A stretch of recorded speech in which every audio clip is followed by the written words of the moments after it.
देखो बाबू, पिछले वीडियो में हमने क्या पढ़ा था, हमने पुष्प के बारे में पढ़ लिया था, है ना। हमने जाना था क्या क्या हमने समझा था।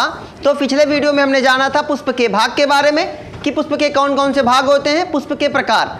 फिर से एक बार बता देता हूँ, रिवाइजन किए देता हूँ कि पुष्प के भाग की बात करें अगर प्रकार, तो एक हमने पढ़ा था एक लिंगी पुष्प, एक हमने पढ़ा हुआ है एक लिंगी पुष्प, और दूसरा हमने पढ़ा हुआ है द्विलिंगी पुष्प, है ना। अगर आपको याद होगा तो आप जानते हो कि जब किसी पुष्प में जायांग या पुमंग, जब किसी पुष्प में जायांग या फिर पुमंग में से कोई एक उपलब्ध हो, दोनों में से कोई एक, ध्यान दीजिएगा, अगर किसी पुष्प में जायांग और पुमंग में से कोई एक उपलब्ध हो, एक अंग पाया जाए, तो उसे आप क्या कहोगे, एक लिंगी। हाँ, वो अलग बात है, अगर जायांग पाया गया तो उसे हम क्या कहेंगे भाई मेरे, मादा।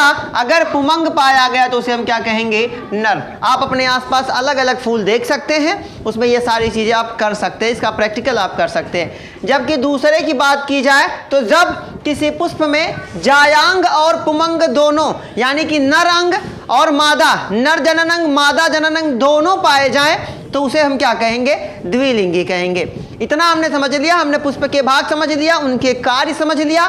एक हमने समझा पुष्प के प्रकार, जनन अंगों के आधार पे पुष्प के प्रकार, वही अब आज हम समझेंगे विस्तार से। तो यहां देख लीजिएगा, ये वाला टॉपिक नहीं बताना है। जनन अंगों के आधार पे, अंगों के आधार पर कितने प्रकार के होते भाई मेरे, दो प्रकार के होते हैं। एक होता है एक लिंगी और दूसरा क्या होता है, दूसरा होता है द्विलिंगी। अब इसके बारे में ज़्यादा बातें नहीं करना, एक लिंगी समझ में ही आ गया होगा कि जब किसी पुष्प में जायांग या पुमंग दोनों में से कोई एक हो तो उसे हम कहेंगे एक लिंगी, और जब किसी पुष्प में जायांग और पुमंग दोनों पाए जाएंगे उसे हम क्या कहेंगे, द्विलिंगी कहेंगे। आज हमें केवल इस वीडियो में हम पुष्प के प्रकार समझने वाले हैं, कितने प्रकार के पुष्प होते हैं अलग अलग आधार पे।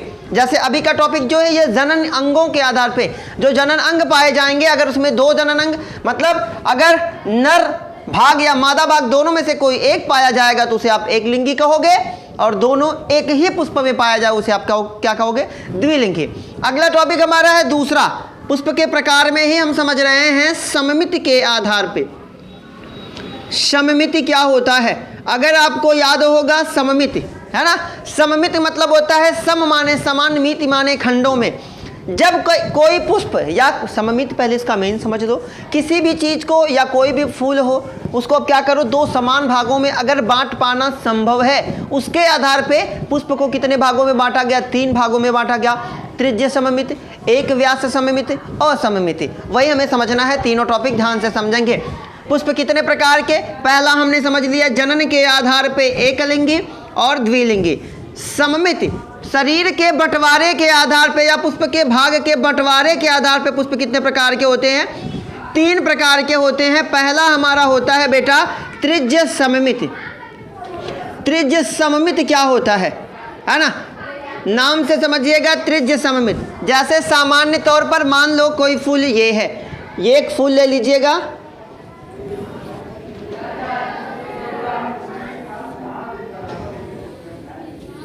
मान लीजिए ये हमारा एक फूल है। क्या करना है, वह पुष्प जिसे कई अक्षों से, कई अक्ष का मतलब यहां से समझ रहे हैं, जब किसी पुष्प को हम क्या करें, दो या दो से अधिक अक्षों से, जगहों से दो समान भागों में क्या कर सके, काट सके, उसे हम क्या कहेंगे, त्रिज्य सममित।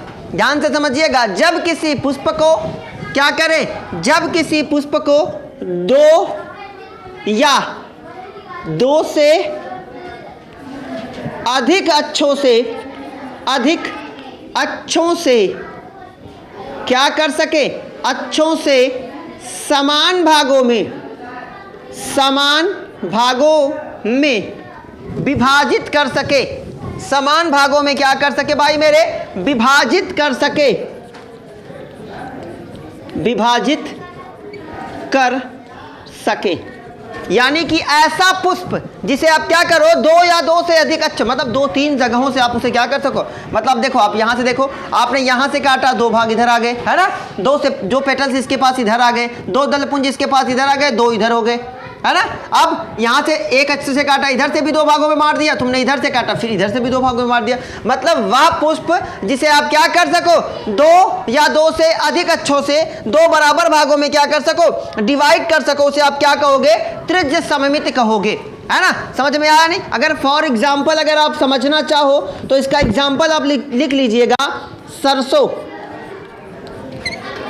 सेकेंड क्या है, धतूरा। और थर्ड क्या है, मिर्च।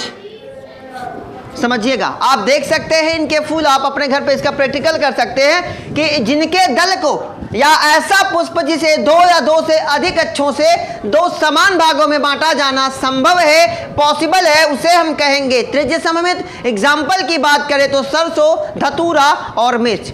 जबकि दूसरे की बात करें, दूसरा होता है एक व्यास सममित।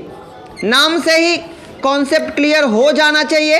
एक व्यास सममित, लग रहा है कि नहीं लग रहा है? एक व्यास समझते हैं ना, एक कोई वृत्त है, यहां से यहां तक की दूरी क्या कहलाती है, त्रिज्या। ये पूरा क्या कहलाता है, व्यास। मतलब जिसे क्या किया जाए, एक ही अक्ष से क्या किया जाए, 2 भागों में, है ना, अक्ष से 2 भागों में बांटा जा सके। ऐसा पुष्प जिसे क्या किया जाए, केवल एक अक्ष से, केवल एक ही जगह से। जैसे अभी आपने सरसों को देखा, धतूरा को देखा, मिर्च को, इसे आप कई अक्षों से काट सकते हैं। लेकिन कुछ ऐसे पुष्प होते हैं जिन्हें केवल एक ही अक्ष से आप 2 भागों में डिवाइड कर सकते हैं, उन्हें हम क्या कहेंगे, एक व्यास सममित। हम समझ क्या रहे हैं, हम समझ रहे हैं पुष्प के प्रकार। हमने समझा जनन अंग के आधार पर एक लिंगी द्विलिंगी, अब हम समझ रहे हैं सममित के आधार पर त्रिज्य सममित, एक व्यास सममित। इसका एग्जाम्पल अगर बात करें बेटा तो इसका एग्जाम्पल होता है सेम। आप देखे हैं सेम को, ठीक है। आगे इसके बारे में हम फिर एक बार पढ़ने वाले हैं, अगला टॉपिक जब पढ़ेंगे तो। सेम हो गया आपका, दूसरा आपका हो गया गुलमोहर। आप इनमें इस प्रकार की सममिति देख पाओगे। इन पुष्पों में एक व्यास सममिति पाई जाती है, यानी कि इन्हें आप क्या कर सकते हो, केवल एक ही अक्ष से 2 समान भागों में बांट सकते हो। और तीसरा है बेटा आपका असममिति, मतलब ऐसा पुष्प असममिति। ऐसा पुष्प, नाम से ही लग रहा है कि जिसे आगे क्या किया जाए, जिसे 2 बराबर भागों में बांटा जाना असंभव है, उसे क्या कहेंगे, जिसे 2 अक्षों में ना बंटे। ऐसा पुष्प जो किसी भी अक्ष से, चाहे ऊर्ध्वाधर की बात करें चाहे क्षैतिज की बात करें, किसी भी अक्ष से 2 समान भागों में ना बंट सके, उसे हम क्या कहेंगे, उसे कहेंगे बेटा असममित। ये जो इसका एग्जाम्पल बता रहा हूं ये बहुत फेमस है, बहुत पॉपुलर है, तो बायोलॉजी वालों को ये आना चाहिए। इसका नाम है बेटा केना। याद रखिएगा, ये नाम बार बार पूछा जाता है, ना केवल यहीं पे बल्कि नीट में पूछा जाएगा कि किस प्रकार के पौधे में वह कौन सा ऐसा पौधा है या कौन सा ऐसा पुष्प है जिसमें असममिति पाई जाती है। असममित मतलब जिसे किसी भी अक्ष से 2 बराबर भागों में बांटा नहीं जा सकता, वो होता है बेटा केना।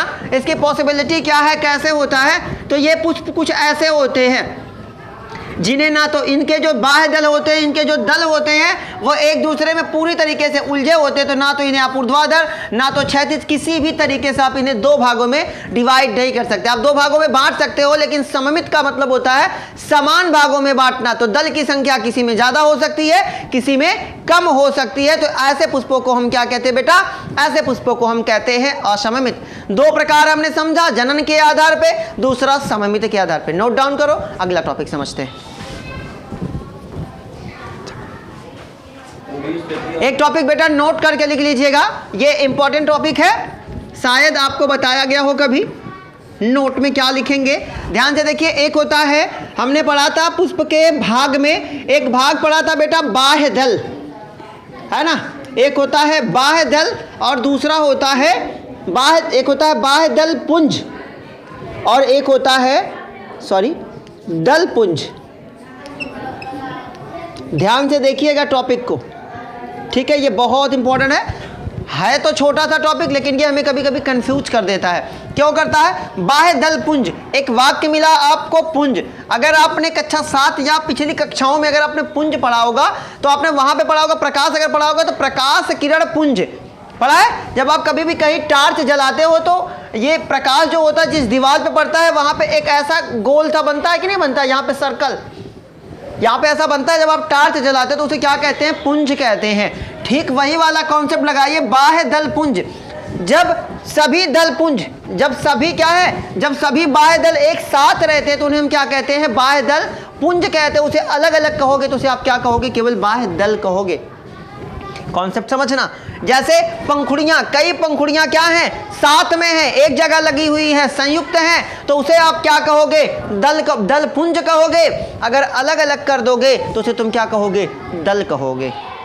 कहानी समझ में आई कि नहीं आई? यानी कि पंखुड़ियां एक साथ है, जैसे गुलाब में पंखुड़ियां भी लगी हुई हैं, तो तुम क्या कहोगे? ये उनका क्या है? दल पुंज है, मतलब दलों का ग्रुप है, समूह है। पुंज को तुम समूह से समझो। कई किरणें, जब कई किरणें क्या होती है? एक जगह इकट्ठा होती है तो किसका निर्माण करती है? किरण पुंज का निर्माण करती है। ठीक उसी प्रकार से कई बाह्य दल इकट्ठा होकर बाह्य दल पुंज का निर्माण करते हैं, और कई दल मिलकर किसका निर्माण करते हैं? दल पुंज का। अगर आप इसे अकेले अकेले कर दोगे तो अकेला एक, जैसे यहाँ देखो, ये वाला फूल हमने कुछ यूं बनाया था, फूल पे नहीं, ये गड़बड़ केवल बना रहा हूँ, ठीक है, केवल एग्जाम्पल के लिए बना रहा हूँ। यहाँ देखो, इसे तुमने क्या कहा था? बाह्य दल कहा था ना। अगर ये अकेले अकेले है, ये जैसे हमने एक को समझा था, तो इसे हमने क्या कहा था बेटा? तो इसे हमने कहा था बाह्य दल। क्या कहा था? बाह्य दल। और इस पंखुड़ी को हमने क्या कहा था? दल पुंज कहा था। अगर आपको पिछला वीडियो याद होगा तो इस टॉपिक को हमने पढ़ा हुआ है। बाह्य दल जब अकेला है तो बाह्य दल, ये सभी के सभी साथ है तो दलपुंज कहलाएंगे। अगर मैं एक पंखुड़ी तोड़ के लाऊं कहीं से फूल का, तो पूछूं ये क्या है, तो आपको उसे क्या कहना है? दल कहना है, ना कि दलपुंज कहना है। बात समझ में आ रही है? अगर एक पंखुड़ी लेके आएंगे तो उसे आप दल कहोगे, कई पंखुड़ियां हैं तो उसे आप दलपुंज कहोगे। एक बाह्य दल कोई तोड़ के लाया, 5, 4, 3 अलग अलग पुष्पों में अलग अलग बाह्य दल की संख्या होती है। एक लेके आया तो उसे आप क्या कहोगे? बाह्य दल कहोगे। पुष्प में लगा हुआ है तो उसे आप क्या कहोगे? बाह्य दल पुंज कहोगे। ये कॉन्सेप्ट याद रखेंगे। और ये क्यों बताया? क्योंकि अगला जो हमारा प्रकार है वो इसी के आधार पे है, दल व बाह्य दल। बाह्य दल के आधार पर हम समझ रहे हैं पुष्प के प्रकार, तो याद रखना कि बाह्य दल पुंज क्या होता है, दल पुंज क्या होता है। ये कॉन्सेप्ट अगर क्लियर होगा तो आपको दल व बाह्य दल आएगा, वरना आप यहीं कंफ्यूज हो जाएंगे कि बाह्य दल पुंज और बाह्य दल एक ही होता है। नहीं, बाह्य दल पुंज कब होगा? जब सभी बाह्य दल एक साथ होंगे तो बाह्य दल पुंज कहलाएंगे, अकेले हो जाएंगे तो बाह्य दल। सभी पंखुड़ियां है ना, सभी दल एक साथ होंगे तो दलपुंज कहलाएंगे। अलग अलग इकाई समझ लीजिएगा, है ना। बाह्य दल पुंज, बाह्य दल पुंज की इकाई को हम क्या कहते हैं? एक को, है ना, क्या कहेंगे? हम बाह्य दल कहेंगे। और दलपुंज की इकाई को हम क्या कहेंगे? दल कहेंगे। मैटर समझ में आया कि नहीं आया? तो बाह्य दल और दल, बाह्य दल और दल के आधार पे भी पुष्प क्या हो सकते हैं? कई प्रकार के हैं। जैसे एक होता है ना, त्रिटयी, चतुष्टयी, पंचतयी। मतलब देखो, त्रिटयी का मतलब क्या है भाई मेरे? त्रिटयी, दूसरा है चतुष्टयी, और तीसरा है पंचतयी। नाम से समझने की कोशिश करिएगा। अगर आप फूल देखते हैं, मैंने अभी बताया है कि अगर किसी फूल में, ध्यान से देखो बेटा, अगर किसी फूल में ये जो दल है इसकी संख्या कितनी है? अगर दल की संख्या 3 है तो उसे आप क्या कहोगे? उसे आप कहोगे बेटा त्रितयी। अगर दल की संख्या कितनी है? 4 है तो उसे क्या कहोगे? चतुष्टयी। अगर दल की संख्या कितनी है? 5 है तो उसे हम क्या कहेंगे? पंचतयी कहेंगे। बात समझ में आ रही है? तो दल, बाह्य दल का कॉन्सेप्ट अगर क्लियर होगा, अब इसके नीचे बाह्य दल पाया जाएगा, यानी कि दल, बाह्य दल, इनकी संख्या के आधार पे भी पुष्प कितने प्रकार के हो सकते हैं? 3 प्रकार के हो सकते हैं। ये ज़्यादा बढ़ता चला जाएगा, ये इनके दल व बाह्य दल के ऊपर डिपेंड करता है। अगर 3 दल और 3 बाह्य दल पाए गए तो उसे आप क्या कहोगे? त्रिटयी। अगर 4 बाह्य दल, 4 दल पाए गए तो उसे क्या कहेंगे? चतुष्टयी। 5 दल और 5 बाह्य दल पाए गए तो उसे हम क्या कहेंगे, पंचतई कहेंगे। तो ये था हमारा पुष्प का एक और प्रकार। आगे समझते हैं एक और प्रकार पुष्प के, है ना। पुष्प के पहले समझ लो तो आपने क्या क्या देखा हुआ है, ये ध्यान से देखो। अगला टॉपिक हमारा इसी से आएगा, यहीं से हमारे क्वेश्चन उठेंगे कि पुष्प के जो ये अंग हैं वो अंग कहाँ कहाँ लगे हुए हैं। पुष्प के जो अंग हैं वो अंग कहाँ लगे हैं, तो अगला जो प्रकार है वो इसी के आधार पे है।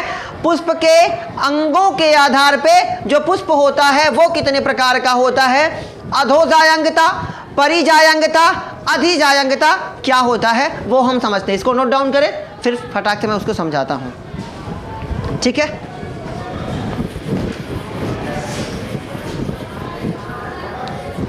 देखिएगा अगला है भाई मेरे, पुष्प के भाग की स्थिति के आधार पे, पुष्प के भाग की स्थिति के आधार पर जो पुष्प हैं, कोई भी पुष्प है उसका जो भाग है यानी कि नर भाग, या कह सकते हैं जायांग कहाँ लगा हुआ है, पुमंग कहाँ लगा हुआ है, वर्तिकाग्र कहाँ है, वर्तिका कहाँ है, अंडाशय कहाँ है, यही हमें सब समझना है फटाफट अंदाज में। तो पहला है बेटा हमारा क्या, पहला है हमारा अधोजायंगता। ये समझने से पहले आप कॉन्सेप्ट को समझ लीजिए, फिर मैं आपको बताता हूं। देखिए एक फूल हमने ले लिया, सामान्य तौर पर एक हमने फूल लिया, आपने देखा कि क्या भाई मेरे, ठीक है, सामान्य एकदम, कि ये ध्यान से देखो क्या क्या हो सकता है, क्या क्या पॉसिबल है। अंडाशय कहाँ पे है, बीच में है, ठीक है। इसके अगल बगल वर्तिकाग्र के बराबर लगभग परागकोश है। अब 3 कंडीशन बनती है किसके आधार पे, पुष्प के भाग के, जो पुष्प के अंग हैं उनके आधार पे जो पुष्प है उसमें 3 कंडीशन बन सकती है। पहले में अंडाशय ऊपर हो सकता है, पहले भाग में अंडाशय ऊपर हो सकता है, बाकी सभी अंग क्या हो सकते हैं, नीचे हो सकते हैं। दूसरी कंडीशन क्या हो सकती है कि अंडाशय क्या हो सकता है ना, अंडाशय और सभी अंग बराबर हो सकते हैं। समझ रहे हो, सबसे पहले वाले भाग में क्या हो सकता है कि अंडाशय क्या होगा, ऊपर हो सकता है, बाकी सभी अंग क्या होंगे, नीचे। अगर मैंने आपको बताया है पुमंग जायांग, आगे अगला चैप्टर जो आपका है पुष्पक्रम पुष्पसूत्र है, पुष्प का फार्मूला बनाना बार बार पूछा जाता है, तो अगर आपको ये टॉपिक यहाँ से नहीं आएगा तो आप पुष्पसूत्र नहीं बना पाओगे। अगर आपको याद होगा तो पुमंग को हम कहते हैं बेटा एंड्रोसियम और जायांग को हम कहते हैं गाइनोशियम। अगर आप ये टॉपिक याद रख पाते हो तो यहाँ से तीन सवाल आपके बन जाएंगे। पहला, अंडाशय अगर ऊपर हो, यहाँ ना पहली कंडीशन क्या है, अंडाशय ऊपर, अंडाशय ऊपर हो, बाकी अंग कहाँ हो भाई, बाकी अंग क्या हो, बाकी अंग नीचे हो। बाकी अंग का मतलब है ना, अंडाशय ऊपर है यानी कि बाह्य दल, दल पुंज, परागकोश, ये सभी कहाँ हैं, अंडाशय से नीचे हो, है ना, यानी कि इस वाले भाग से नीचे हो, तो उसे हम क्या कहते थे, अधोजायांगता। वो आपका टॉपिक नहीं, केवल ध्यान में अभी ये रखिएगा, जब मैं आपको वो बताऊंगा तो वो हम डिटेल पढ़ेंगे। पहला भाग अंडाशय ऊपर, अंडाशय ऊपर, बाकी अंग नीचे। तो देखो अंडाशय यानी कि पुष्प का कौन सा भाग है, अंडाशय पुष्प का कौन सा भाग है, मादा भाग यानी कि जायांग। तो जायांग को हम क्या कहते हैं बेटा, गाइनोशियम कहते हैं। और जी यानी कि गाइनोशियम ऊपर है, बाकी सभी अंग क्या हैं, बाकी सभी अंग, ये जो नीचे की अंडरलाइन है ये इसे किसको दर्शा रहा है, ये सभी अंगों को दर्शा रहा है। मतलब समझ में आ रहा है कि सभी अंग, गाइनोशियम ऊपर है यानी कि अंडाशय ऊर्ध्ववर्ती है, ऊपर स्थित है, बाकी सभी अंग कहाँ है, नीचे। आप जब पुष्पक्रम आप अपनी किताब खोल के देख सकते हैं, वहां पे एक जी अंडरलाइन करके दिया होगा। इसका मतलब आपको समझना होगा, जब आप पुष्पक्रम पढ़ाया जाएगा तो आपको ये टॉपिक बताया जाएगा कि गाइनोशियम ऊपर, बाकी सभी अंग नीचे हैं। इसका मतलब क्या है, इस वाक्य का मतलब क्या है, जी अंडरलाइन करके दिया, इसका मतलब अंडाशय ऊपर है, बाकी सभी अंग कहाँ है, नीचे है। दूसरी कंडीशन क्या हो सकती है ना, अंडाशय मध्य में, सभी अंग उसके साथ, या फिर में सभी अंग समान, समान का मतलब क्या है भाई मेरे, अब समझ लो। तो गाइनोशियम अंडाशय कहाँ है भाई मेरे, मध्य में, और बाकी सभी अंग क्या हैं, उसके बराबर हैं। तो उसे हम क्या कहेंगे, उसे हम क्या कहेंगे भाई मेरे, है ना, तो उसे हम कहेंगे परिजायांगता। समझ रहे हैं कि नहीं समझ रहे हैं? यानी कि क्या है, ध्यान से देखो, ये हमारा टॉपिक ये वाला है, ये लास्ट वाला टॉपिक हमारा है। अगर आपको ये याद नहीं होता, लेकिन आपको ये याद करना होगा, 3 कंडीशन होती है पुष्प में, उनके भागों की स्थिति के आधार पे पहले में गाइनोशियम ऊपर होगा, बाकी सभी अंग नीचे होंगे। सेकंड में गाइनोशियम और सभी पार्ट जो है वो बराबर होंगे। थर्ड में क्या होगा कि गाइनोशियम क्या होगा, नीचे होगा, बाकी सभी अंग क्या होंगे, है ना, ऊपर होंगे। सभी अंग, है ना, सभी अंग कहाँ हो बेटा, सभी अंग ऊपर हो, और क्या हो, सभी अंग ऊपर, अंडाशय क्या हो, अंडाशय नीचे। तो सभी अंग ऊपर का मतलब, तो पहले हमें गाइनोशियम बनाना है। गाइनोशियम कहाँ है भाई मेरे, नीचे, सभी अंग क्या है, ऊपर हैं। तो इसे हम क्या कहेंगे भाई मेरे, जब सभी अंग क्या हो, है ना, जब सभी अंग, है ना, सभी अंग ऊपर हैं और गाइनोशियम यानी कि जायांग कहाँ है, नीचे है, तो इसे हम क्या कहते हैं, अधिजायांगता कहते हैं। ठीक है, अगले वीडियो में विस्तार से इसे समझेंगे। Best of luck.